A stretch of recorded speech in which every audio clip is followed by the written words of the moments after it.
The Moon Daughter. Chapter 2. Snow whispered over the forest floor in a hush broken only by Selena's breathing. Dawn barely colored the eastern clouds, yet she had been moving for hours, driven by a pulse of urgency she could neither name nor quiet. She paused behind a fallen spruce, its trunk thick enough to shield her from view, and listened. Somewhere deeper in the trees, a branch cracked, then stilled. The sound might have been a deer or only the wind, but she pictured a gray-furred scout slipping through shadows, nose to the crusted snow, tracking the faint threads of her scent.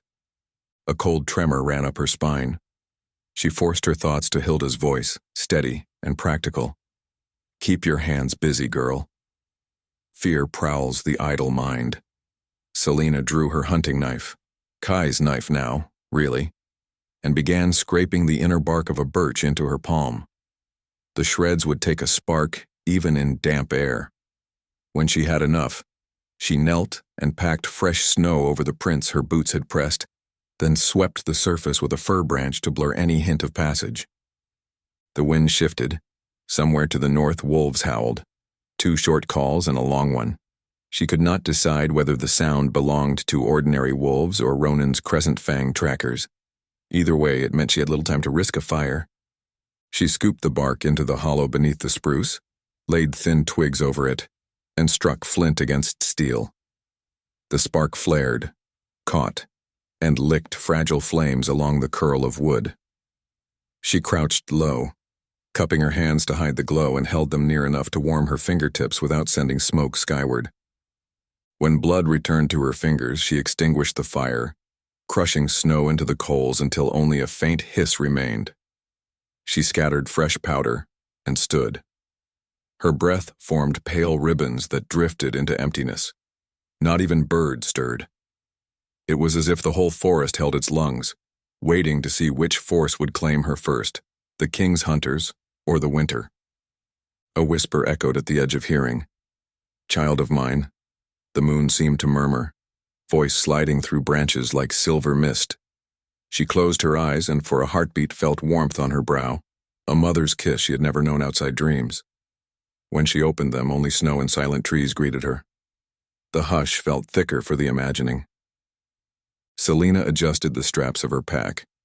She had 3 strips of dried venison left, half a wedge of hard cheese, and a single iron flask of meltwater.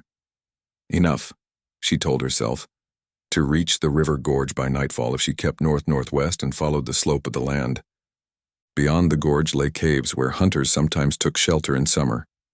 In winter, their narrow mouths gathered ice curtains that might hide her from anyone riding past. She set off, forcing her stiff legs into a steady rhythm. Every few hundred paces she zigzagged, doubling back or stepping along the fallen trunks to confuse anyone reading tracks. She pictured Vaughn's scouts pressing noses to paw prints, frowning when they vanished. The thought gave her a sliver of grim satisfaction. As the forest thinned on a slope of wind-sheared pines, a distant clatter of hooves drifted between the trunks. She froze and dropped to one knee, heart thundering. Through the lattice of branches she glimpsed a dark line where the main trade road cut west toward Ironcrest. Riders moved along it, 3 at least, silhouettes bristling with spears and bows. One carried a black banner furled tight against the pole, its fabric snapping in gusts. Selena's pulse quickened. Only Ronan's men bore such banners. She crept lower and watched until the column disappeared behind a ridge. A narrow window remained before they swung north to comb the woods. She had to move. Not back, not east where Brier Hollow lay swallowing its guilt. Forward. Always forward. She descended the slope in a controlled slide, planting her heels and using saplings to check momentum. At the bottom she entered denser evergreens, their boughs sagging under snow. The dimness felt like dusk, though it was scarcely past dawn. Here she halted again to rearrange her cloak, tucking loose hair beneath the hood. Dark strands could flash like signal flags against white. Moments later, another branch cracked, closer this time. Selena flattened behind a cedar trunk and held her breath. Through a gap she saw a wolf materialize from gloom, fur a mottled mix of slate and ash. Its nose skimmed the snow, tail low, ears pricked. Behind it trotted a second wolf, darker and heavier. Scouts, she guessed, soldiers in furred form, trained to track without tiring. Selena eased her hand to the pouch at her belt. Within lay the small corked vial of rue water Hilda had insisted she carry. Wolves loathed the scent. She doused a scrap of cloth, gagging at the bitterness, then tied the rag around the end of a broken branch. Heart-hammering, she lobbed it east away from her planned route. It landed with a muffled thud. The wolves lifted their heads in unison, nostrils flaring. One snarled. Both bounded after the false trail, snow spraying under their paws. Selena waited until crunching footfalls faded. Then she rose, shoulders quaking with relief, and hurried west toward a cluster of boulders that broke the monotony of trunks, like the ruins of a forgotten giant. She squeezed through their narrow cleft and paused in the sheltered space beyond. Pale sky peeked through a crack overhead. Otherwise, the enclosure felt like a stone womb, cold and cramped, yet hidden. She allowed herself 3 bites of cheese and a mouthful of water. As she chewed, memories slipped in. Myron's steady braid swaying as she ground herbs, Hilda winking while she stirred porridge, Kai laughing beneath the hunt of first snowdrums. She swallowed past a lump that had nothing to do with dry cheese. Out there Ronan rides to end me, she thought. I must live to spite him. But another voice, softer, answered, No, you must live for your own sake, not simply in opposition. She tucked the thought away for later, when survival did not depend on ruthless clarity. Hoofbeats sounded again, louder now, ringing off stone. Selena pressed against the cool granite and peered through the entrance. She saw legs of horses moving between trunks, steam curling from nostrils. Voices followed, low and rough with cold. Tracks doubled back south, one man said. She's clever, answered another, the voice older, raspier, maybe Captain Vaughn. Clever can't outrun hunger. A third voice cut through, calm and edged with steel. Cleverness fails when night falls and fires betray. Keep North patrols tight. Ronan. Selena's breath caught. She could sense rather than see him. Presence like weight in the air, colder than the morning wind. A soldier asked, Why not shift to hunt, my king? Wolf scent runs deeper than horse.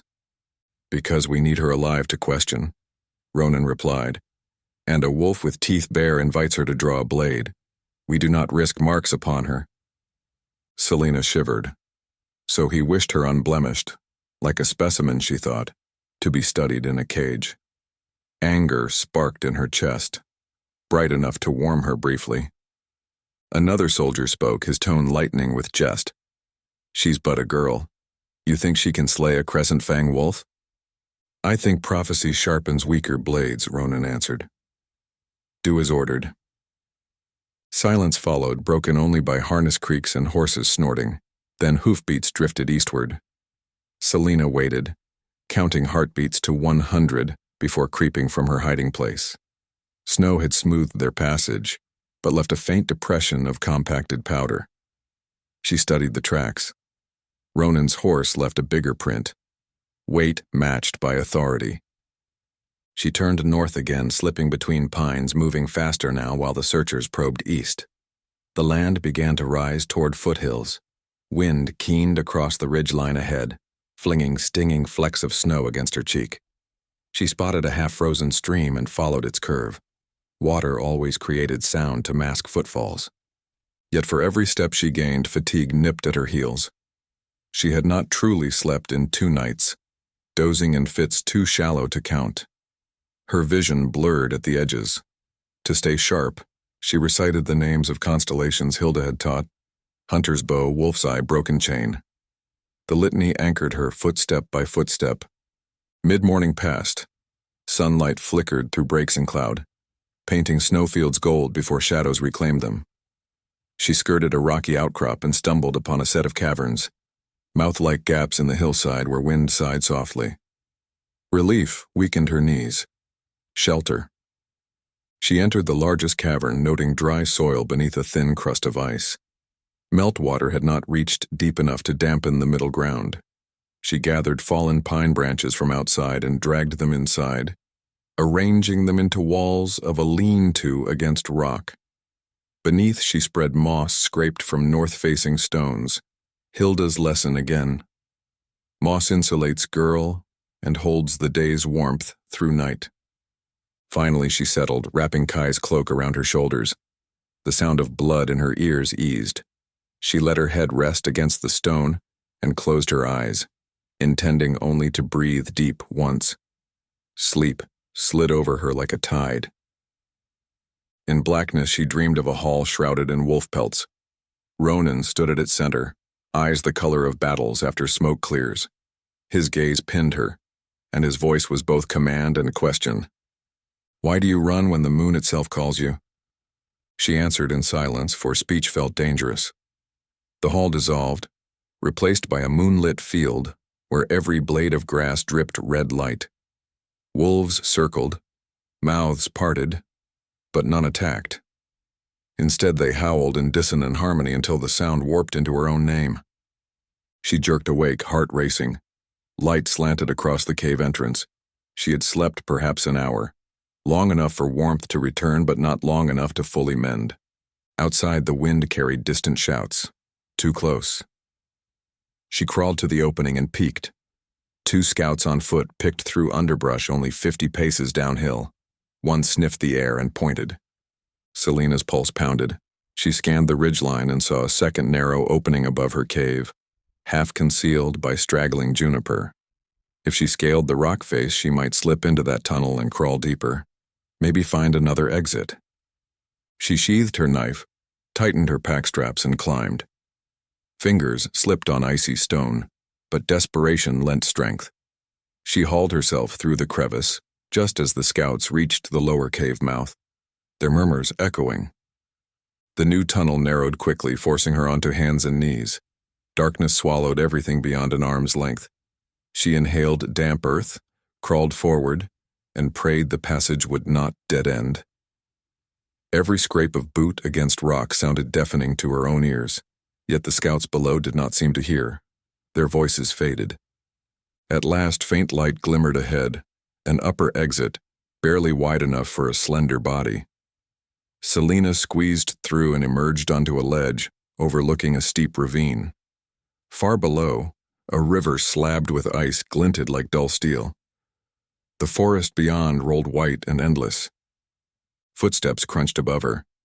She twisted to see a solitary figure descending a gentle incline, a tall man in a black wolf pelt cloak, scar along his left jaw catching sunlight. Ronan.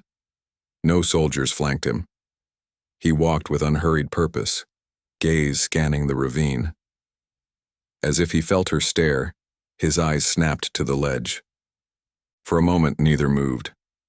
Snowflakes drifted between them, little shards of quiet.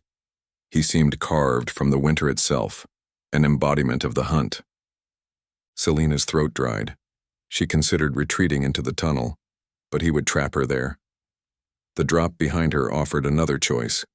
Dangerous, but free. She edged backward toward the precipice. Ronan lifted a gloved hand, palm open. "Do not," he said, voice carrying across the gap like iron drawn across stone. "Stay where you are," she called, surprised by the steadiness of her own words. "Cliffs have no mercy," he replied, "and neither do kings." A flicker touched his eyes. Amusement, perhaps, or respect. "I would prefer not to test which is harsher. Come down of your own will." "Why, so you can put me in a cage?" "I intend conversation, not confinement. Conversation ended when your council decided my fate without me." "Councils chatter," he said, "I act. You stand on that ledge because you believe action matters more than rumor." The truth of it nudged her unwelcome. She glanced at the drop. A misstep meant broken limbs at best. Yet stepping toward him felt like surrender. Ronan took a breath as if weighing uncharacteristic patience. "I give my word. No chains tonight. Speak with me and walk away intact when dawn comes if you choose." His voice held something like sincerity. She distrusted it automatically, but part of her burned to confront him rather than flee forever. One question spilled free before she could swallow it. "Why are you not afraid I'll drive you mad?" He descended another step, boots crunching. "Because madness and I are acquainted, we respect each other's distance." The answer chilled her more than the wind. He stopped 5 paces from the cliff edge, arms loose at his sides, capable, unthreatening by posture alone, yet radiating power. Selena inhaled. The air tasted of pine and something else, sharp as flint. The pull she had sensed in dreams stirred, faint and uneasy. She set her jaw. "Turn around," she said. "Let me take another path and we can test your word from a distance." "I cannot," he replied, unblinking. "Then I cannot descend." A beat stretched, his eyes darkened like skies before storm. "Very well," he said softly. He shrugged off his cloak, letting it fall onto the snow. The gesture exposed the pauldrons of dark leather beneath and the scar jagged along his jawline. "If cloak and blade unsettle you, I stand here without them." She frowned, disarmed by the unexpected concession. "Cloth does not frighten me." "But symbols do," he answered. "Visibility is power. I remove that power in exchange for a word." "What word?" "Talk." He folded his arms, now plainly cold but unbudging. Selena licked dry lips, considering. A gust whipped her hood back, loosing strands of hair that slapped her cheeks. Somewhere below, a slab of ice cracked, echoing like distant thunder. Finally she spoke. "I will not come closer than 3 paces." "3, he agreed. "And if your men appear?" "I dismiss them, they circle elsewhere." Selena scanned the tree line but saw no movement. The forest held its breath again, attendant to their standoff.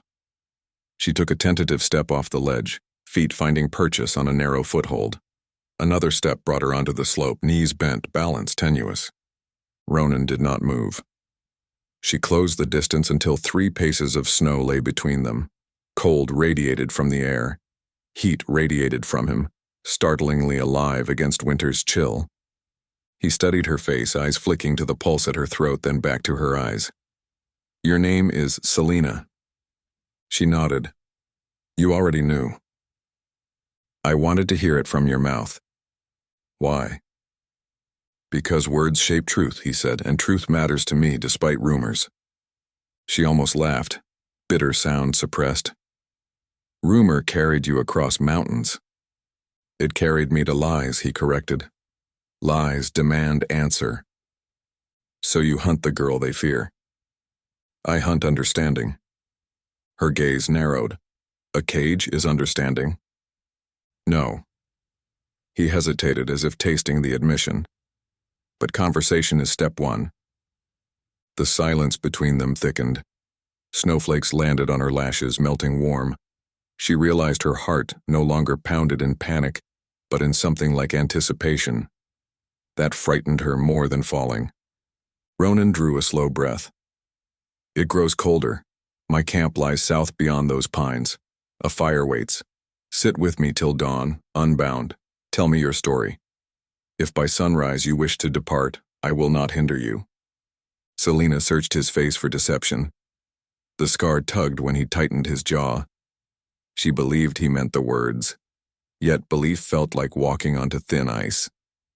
"I will come," she said at last, "but if any hand reaches for chains, I cut first and ask forgiveness after." His lips curved almost into a smile, wolfish, fleeting. "Fair terms." He stooped, lifted his cloak, and offered it. She shook her head. He draped it across his arm instead. Together they walked down the slope, 3 paces of snow always separating them. The forest watched in silence as hunt became parlay, and somewhere far above the winter sky, the pale disk of the moon slid from a veil of cloud, throwing silver over the path that led toward firelight they could not yet see. Vaughn was first to spot them emerging from the trees. He straightened from the fire pit, one hand drifting toward his sword, only relaxing when Ronan lifted a gloved finger in silent command. The other soldiers, a ring of dark shapes around the low flames, fell quiet. Jonas broke from the circle to meet them halfway. His gaze flicked from Ronan's face to Selena's, assessing, calculating risk. "She came willingly?" Jonas asked. For the moment, Ronan answered. See that no one forgets my terms. Jonas nodded once, turning to the men behind him. No restraints, no threats. We're here to listen. The soldiers exchanged uneasy looks but obeyed, stepping back to widen the space around the fire. Selena held her ground at the perimeter. The ring of eyes unsettled her less than the hush. Men who expected commands yet feared to speak could turn unpredictable in a breath. Ronan offered her a seat on a rolled fleece, but she shook her head and crouched instead, keeping the flicker of flame between them. The night air bit deep, stealing warmth from her limbs. Ronan draped his cloak across a second pack and sat opposite her, close enough for the firelight to etch the scar along his jaw in molten orange. Jonas poured steaming broth into a tin cup and passed it to Selena without a word. The scent of marrow and sage made her stomach twist with need, but she set the cup aside until he poured another for Ronan. Only when the king sipped did she raise her own. Hot liquid flooded her chest, painful at first, then soothing.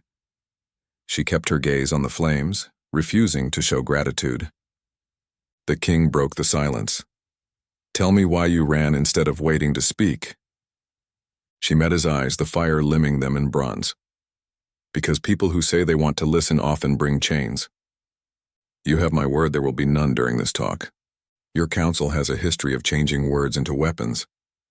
My council is not here, he said. I am. Selena took another drink, buying time. Sparks snapped upward, vanishing into the clear black sky. Beyond the camp, trees creaked under wind, their branches shedding puffs of snow that glittered like ash.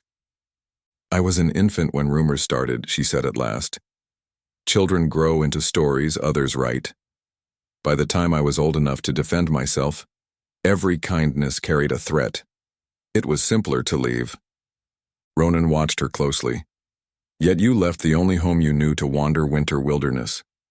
That is not simplicity. It is freedom. Freedom is rarely free of risk. Risk exists even in cages, she replied. Jonas's voice broke in, soft but firm. Rumors claim those who care for you lose their minds. Yet your caretaker Hilda stands sane. Midwife Mirren stands sane. How do you explain the difference? Hilda believes fear is a choice, Watertie, Selena said. Myron, too. Perhaps madness prefers those already trembling. A murmur of unease rippled among the soldiers. Ronan's jaw worked, considering. Vaughn cleared his throat. Respectfully, my king, wolves who met her eyes did lose their senses. I pulled Kai off another soldier the night before they buried him. Pain colored his words. Kai's death had scarred more than the snow. Selena's chest tightened. I never wished harm on Kai. No one said you wished it, Vaughn replied, but it happened. Intent matters little to the dead, Ronan said, voice low. We must know how. I don't know, she whispered, surprising herself with the raw edge of the confession. If I did, I'd have ended it long ago. A long silence followed. Wind hissed over the ridge. The fire popped. Jonas crouched, poking embers with a stick. Seer Ileana believes ancient curses anchor to a cause, an unsolved wrong or imbalance. Find the wrong, lift the curse. A stir at the camp edge drew attention.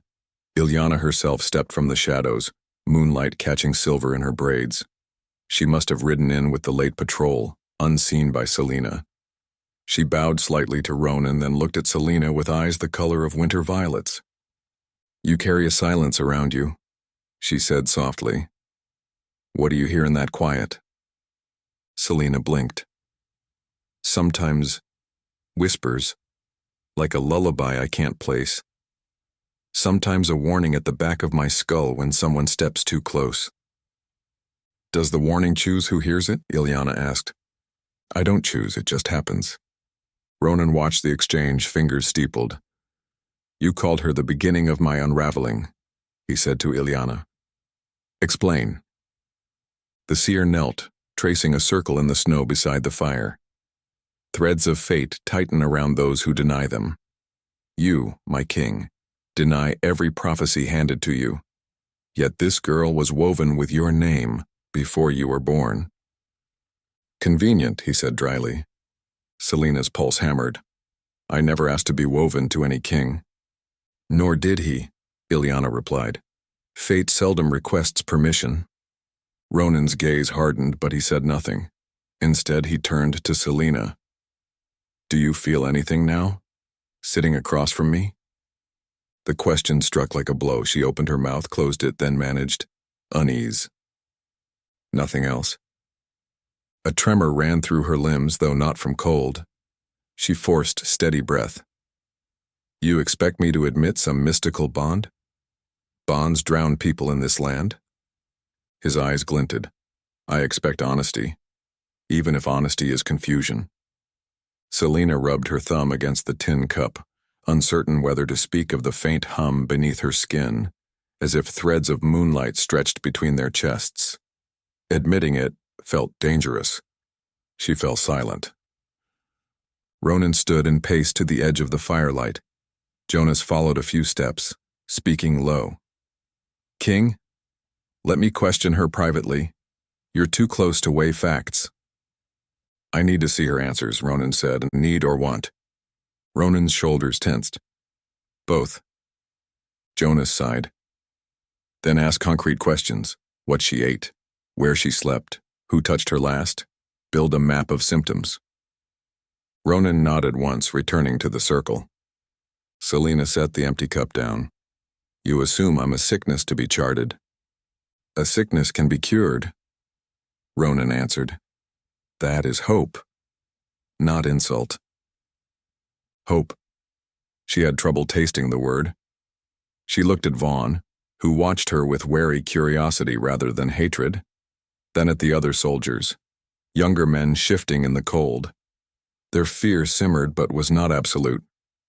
Could truth truly heal that? I want to try, she said quietly. If knowing my habits saves the next Kai, I'll share them. Ronan gestured to Jonas. Begin. Jonas squatted, charcoal stick poised over a small slate.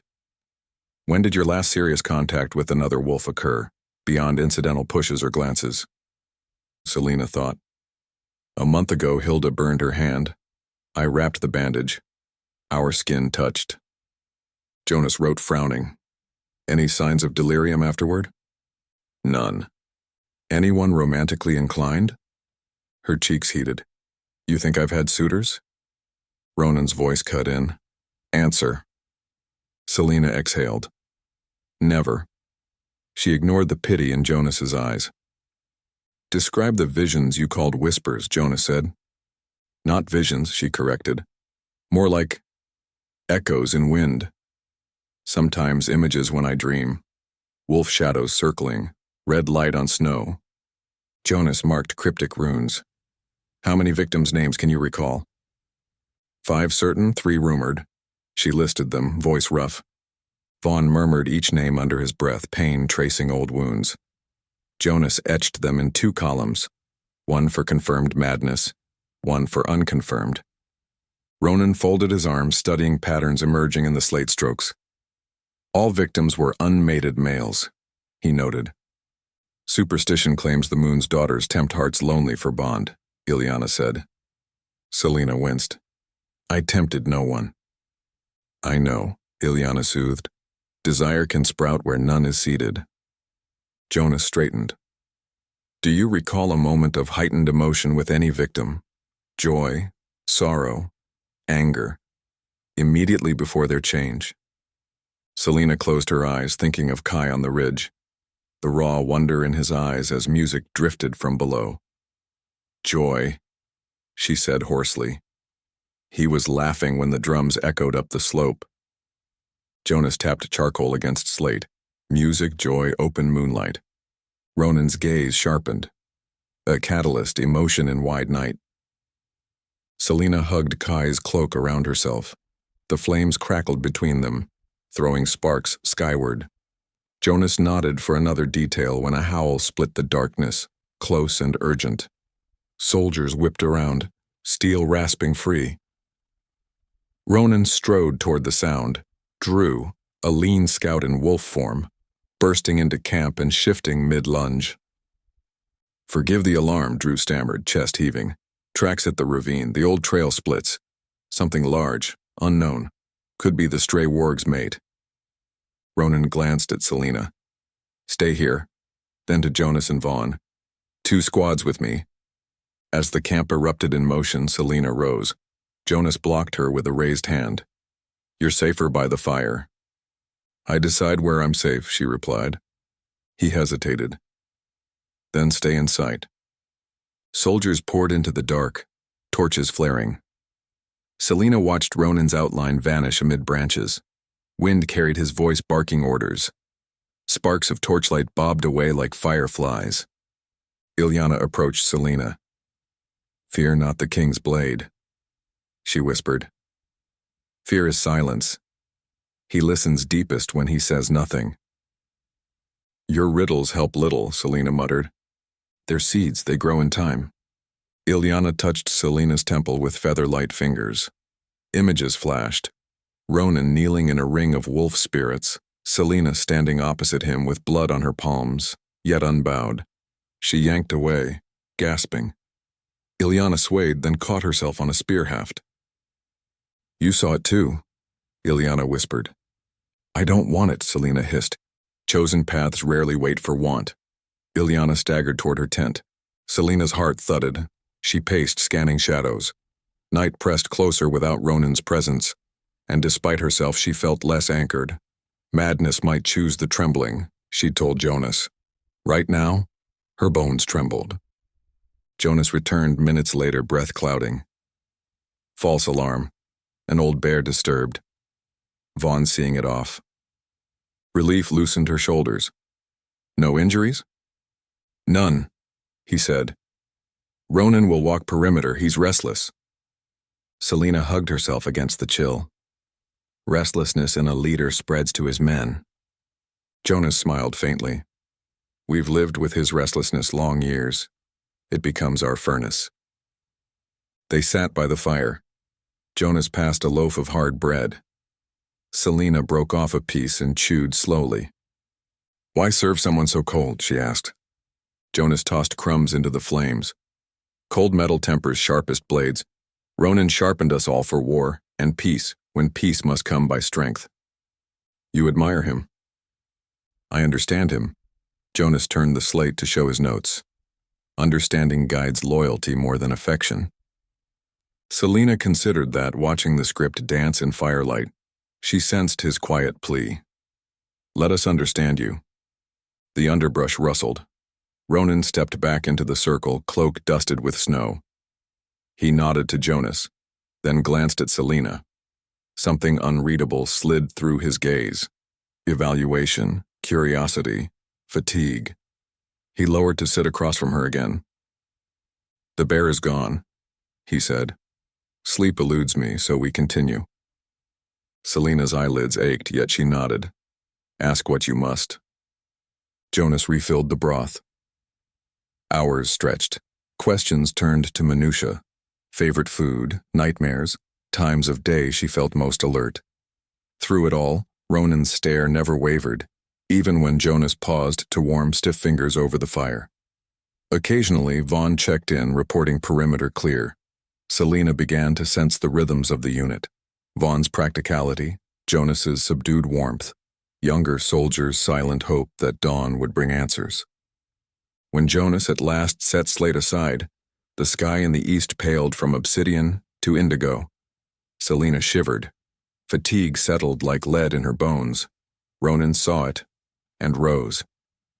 "We rest until full light," he announced. "Jonas, assign 2 sentries. The rest of you sleep." He unrolled a second fleece near her and gestured. "Lie down. I will keep first watch." Sleep with the king's eyes on her? The idea scraped every instinct raw. But exhaustion prevailed. She lay on her side, cloak pulled tight. The crackle of fire sang lullabies older than fear. Her lids drooped. Minutes passed, maybe hours. She could not tell, when she woke to murmured voices. Ronan and Vaughn stood at the edge of the camp, silhouettes in dim, pre-dawn glow. She is not what we expected, Vaughn said. She is exactly what fear made her, Ronan replied. A cornered fox bites hardest. And you? Ronan's answer came after a pause. I underestimate nothing now. Selena closed her eyes again, heartbeat loud. Somewhere in the distance, a night bird called once, twice, and then the hush returned. Morning would bring choices. Stay until sunrise and walk free by his promise, or flee again before others stirred. She turned the possibilities over and over until sleep reclaimed her, bringing dreams of running through endless snow at the side of a dark wolf whose howl echoed with her own heartbeat. Neither predator nor prey, but something strange and unfinished between. Pale dawn seeped through the pines, turning frost to scattered diamonds. Selena blinked awake to the smell of fresh snow and the steady rasp of a whetstone over steel. Ronan crouched by the embers, honing the edge of his spearhead with slow, deliberate strokes. A few yards away, Vaughn and two soldiers prepared tack, their breath fogging in rhythmic bursts. Jonas knelt beside the pot, coaxing the last of the broth to a simmer. Ilyana stood alone beneath a fir, palms lifted as if tasting the morning wind for omens. Selena rose, joints protesting the cold. She wrapped Kai's cloak tight and stepped toward the dying fire. Ronan glanced up but did not halt his work. You slept, he said. Enough. Her voice cracked and she cleared it. The sky is light. Our agreement ends at sunrise, he reminded her. He tested the spear's edge on his thumb, satisfied, then set it aside. You are free to walk any path. Jonas offered her a cup of broth. She accepted, sipping while weighing the choice that had hunted her dreams. Leave now, and she might outrun the king for another day, perhaps two, but every step would drag fresh fear behind it, and she had tasted how quickly his men closed distance. Stay, and she risked threads she could neither see nor cut. She met Ronan's eyes across the rim of the cup. Your word held. No chains. No threats. I thank you. His expression did not soften. Gratitude was not required. Neither was decency, she replied, yet here we are. An almost smile ghosted his scar. Next decision? Selena looked at Ilyana. The seer's violet gaze met hers, calm and immense. Ilyana spoke without raising her voice. Paths converge for purpose, not comfort. Choose the purpose.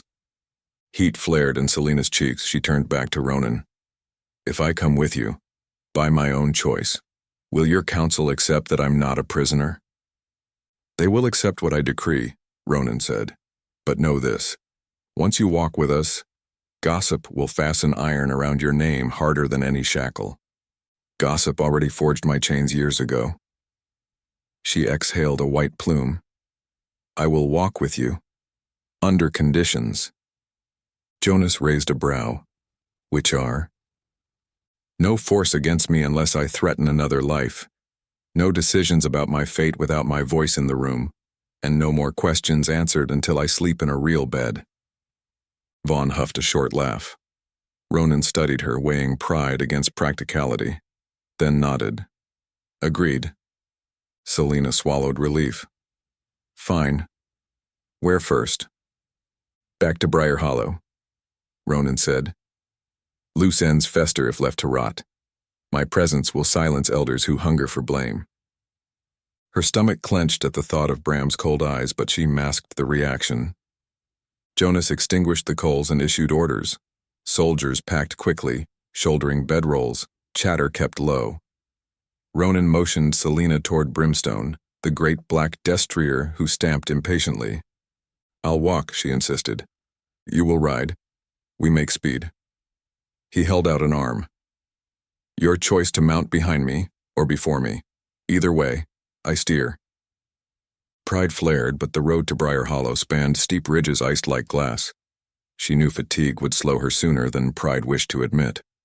She set her jaw. Behind, I won't be your shield. He accepted the decision without comment, swung into the saddle and reached down. His gauntlet clasped her forearm. Hard, warm metal over glove. A spark shot up her arm, neither pain nor pleasure but recognition. Her pulse tripped. He lifted her smoothly. She settled on the saddle's rear, hands gripping the back edge rather than his waist. Vaughn led the column. Ilyana rode near the center, head bowed as if listening to invisible hymns. Jonas flanked the rear to keep watch over Selena. Snow crunched under hooves. The morning sun cut through shifting clouds. They rode in silence an hour before Ronan spoke over his shoulder. If you tire, lean forward. The saddle ridge will bruise less than the march. I've known worse bruises, Selena said, and pain does not earn respect. I was not asking for respect. He glanced back, gray eyes sharp. You earn it anyway. Then he faced forward, leaving her wrestling with the echo of unexpected praise. By midday, the clouds rolled heavier and a fine powder began to fall, veiling the forest in sparkling haze. The column pressed on, hooves muffled. Selena watched flakes settle on Ronan's black hair, refusing to melt. She caught herself lifting a hand to brush them away, then let it fall. He might read concern as weakness. Instead, she spoke.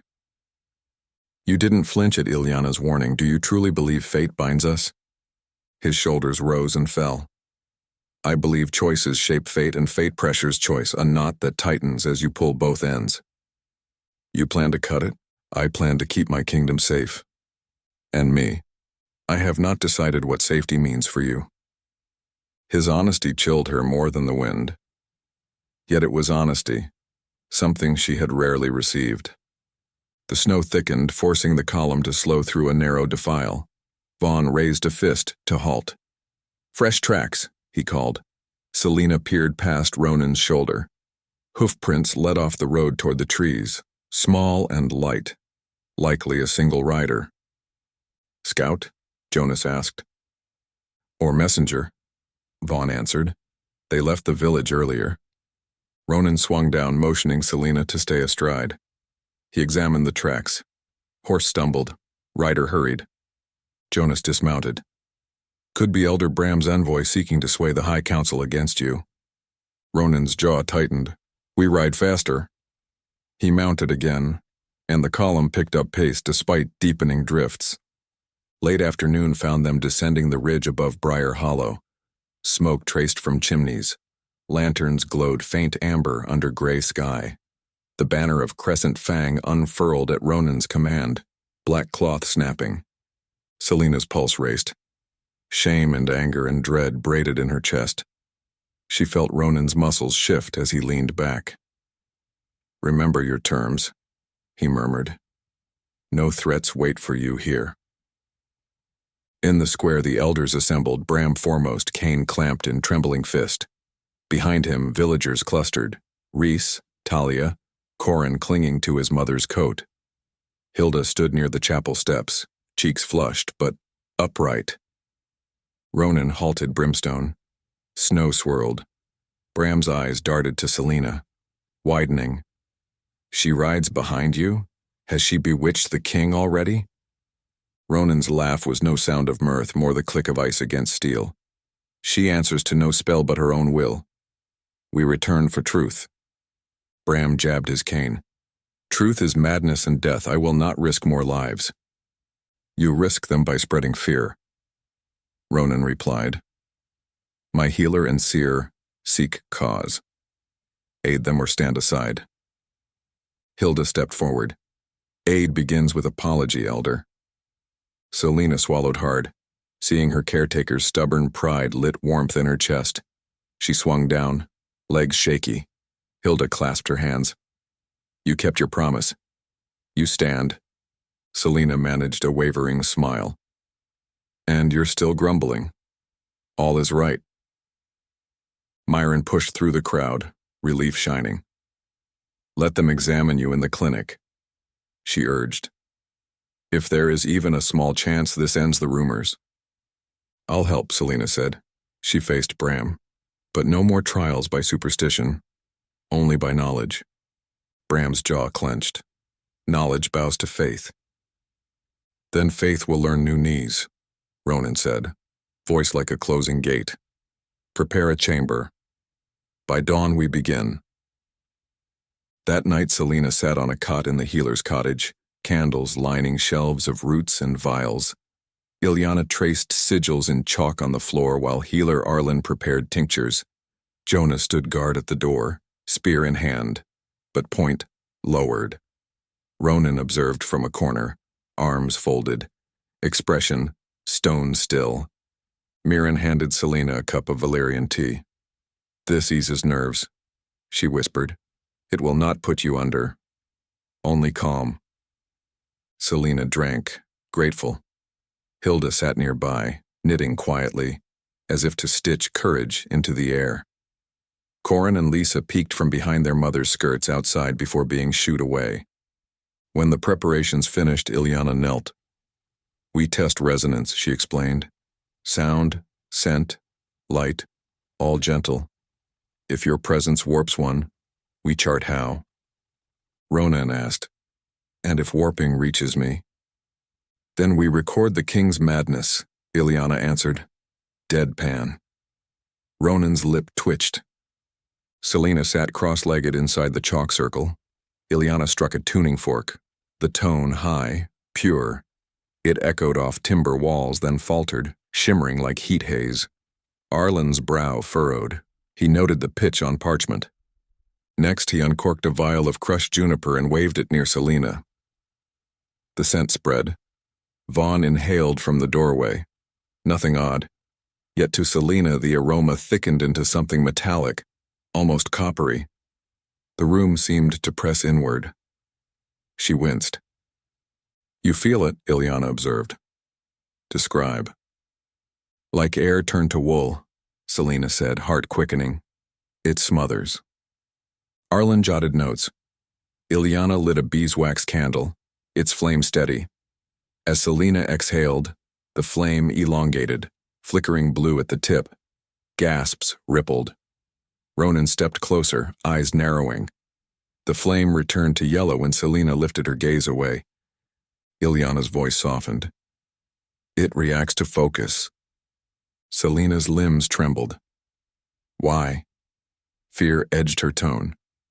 "Because your ability isn't curse alone," Ilyana answered. "It is influence. Untrained, it lashes at those most exposed. The hearts wide open." Ronan spoke. "Unmated males." Ilyana nodded. "Their emotions surge unchecked. Her presence magnifies what already churns." Selena pressed palms to her knees. "I never wanted—" Arlen set a hand on her shoulder. "Desire can be teaching or torment. We will teach it." Ronan's gaze lingered on the faint blue memory of the flame. "How long until she controls it?"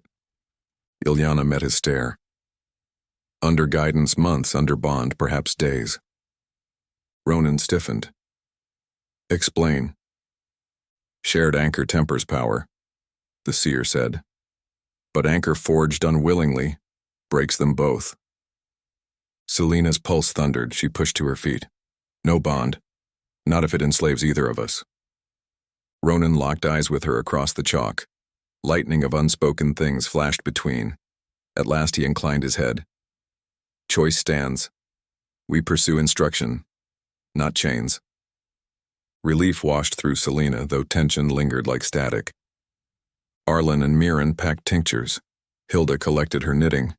Jonas extinguished candles except one. Ilyana smudged the circle, murmuring blessings older than any creed. Outside the cottage, snow had ceased. Moonlight spilled over rooftops, pearl white on quiet drifts. Ronan escorted Selena to the porch.